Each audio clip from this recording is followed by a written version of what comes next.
Il était une fois une femme nommée Jo qui vivait dans une grande ville avec sa fille, Abe. Jo détestait profondément sa fille et ne manquait jamais une occasion de lui faire ressentir sa haine. Abe, malgré les mauvais traitements de sa mère, n'abandonnait jamais et continuait à la soigner. Elle savait que sa mère était injuste, mais elle choisissait d'aimer Jo malgré tout. Les voisins étaient témoins de l'amour inébranlable qu'Abe portait à sa mère et s'étonnèrent de la gentillesse d'Abe face à la cruauté de Jo. Un jour, un jeune homme s'intéressa à Abe et voulut la raccompagner chez elle. Cependant, Jo les accueillit avec des insultes cruelles, traitant sa fille de prostituée et rejetant toute forme de gentillesse. Le jeune homme, choqué, s'éloigna, et Abe, dévasté, comprit qu'il ne reviendrait probablement jamais. Le lendemain, Jo accusa Abe de voler de l'argent et la frappa violemment. Abe, brisée, se replia sur elle-même, pleurant dans sa chambre, se demandant pourquoi sa propre mère la détestait tant. Les jours suivants, les maladies la rendaient d'autant plus dévastée. Un jour, alors qu'Abe était hospitalisée, Jo arriva enfin, mais non pas pour soutenir sa fille. Elle lui annonça qu'elle allait bientôt se marier et qu'Abe n'était plus la bienvenue chez elle. Elle la menaça de lui faire perdre son futur mari si elle venait gâcher son bonheur. La douleur d'Abe était indescriptible. C'était la première fois que sa mère venait à l'hôpital après des semaines d'absence. Elle regarda sa mère déposer ses affaires et quitter la pièce sans un regard en arrière. Seule et dévastée, Abe resta à l'hôpital. Dounia, une jeune femme qu'il avait rencontrée à l'hôpital, lui proposa son aide et l'emmena chez elle, promettant de lui offrir l'amour et le soutien qu'elle n'avait jamais reçus. Des mois plus tard, la situation de Jo se dégrada encore. Son nouveau mari, qu'elle avait tant désiré, se révéla être un homme abusif et infidèle. Il la battait et la maltraitait à chaque occasion. Tout son argent partait avec d'autres femmes, et elle était contrainte de travailler sans relâche pour financer son style de vie. Malgré tout, elle restait dans cette relation, croyant que la souffrance était préférable à la solitude. Un matin, Jo se réveilla pour découvrir que son mari l'avait quittée, emportant avec lui le peu d'argent qu'elle avait économisé. Il la laissait seule, abandonnée, avec une note déchirante qui disait qu'il avait trouvé mieux ailleurs. Pour la première fois, Jo se rendit compte de l'ampleur de l'abandon, et la douleur la submergea. Les voisins, qui autrefois la redoutaient, la méprisaient maintenant, et personne ne vint à son aide. Un jour, alors qu'elle rentrait chez elle après une journée de travail, Jo s'effondra dans la rue. Transportée d'urgence à l'hôpital, elle apprit qu'elle souffrait d'une maladie chronique, mais elle n'avait plus d'argent pour payer les soins. Un médecin compatissant paya pour ses factures, mais Jo, rongée par la honte et la tristesse, jura de rembourser un jour cette gentillesse. Quelques jours plus tard, Jo fut renvoyée chez elle. Sa maison était vide, morne, sans âme. Elle errait dans la rue, espérant que quelqu'un lui accorde un peu d'attention, mais personne ne s'approchait d'elle. C'est alors qu'une jeune femme, Tenny, remarqua ses pleurs et s'assit à ses côtés. Elle l'écouta attentivement, et Jo, dans son désespoir, lui confia son histoire, omettant soigneusement de mentionner la cruauté qu'elle avait infligée à sa propre fille. Tenny, touchée par la souffrance de Jo, commença à lui rendre visite régulièrement, lui apportant des repas, des médicaments et un peu d'argent.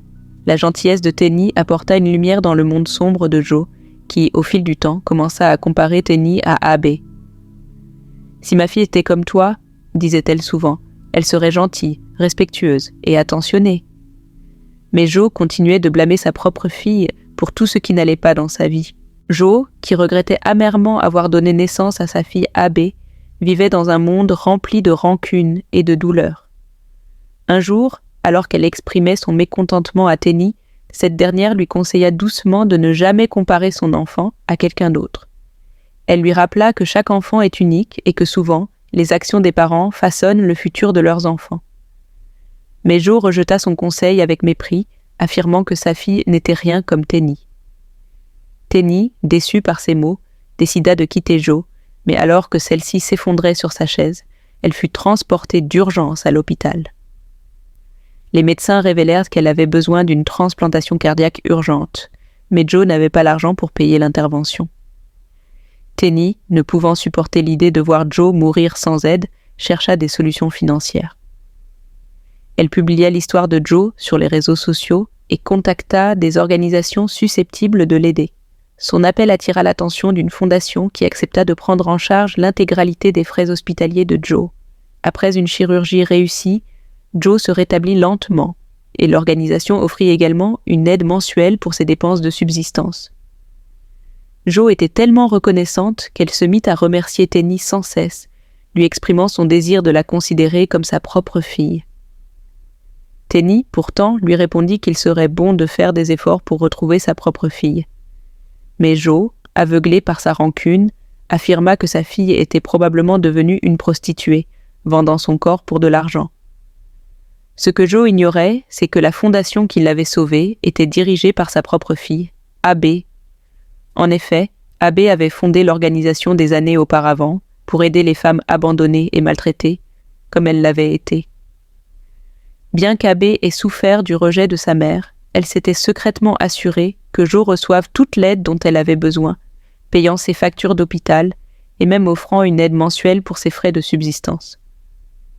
Tenny, qui travaillait pour Abe, savait la vérité et se sentait bouleversée à chaque fois qu'elle entendait Joe parler de sa fille de manière aussi négative. Finalement, elle décida de tout révéler à Joe. Elle l'emmena à la fondation sous prétexte de lui faire rencontrer ceux qui l'avaient aidé. Quand elles arrivèrent au siège de l'organisation, Joe fut stupéfaite de découvrir que sa fille, Abe, en était la directrice. Elle resta sans voix en voyant sa fille, épanouie et confiante, derrière son bureau. Joe, abasourdi, se rendit compte que tout ce qu'elle avait dit sur sa fille était faux.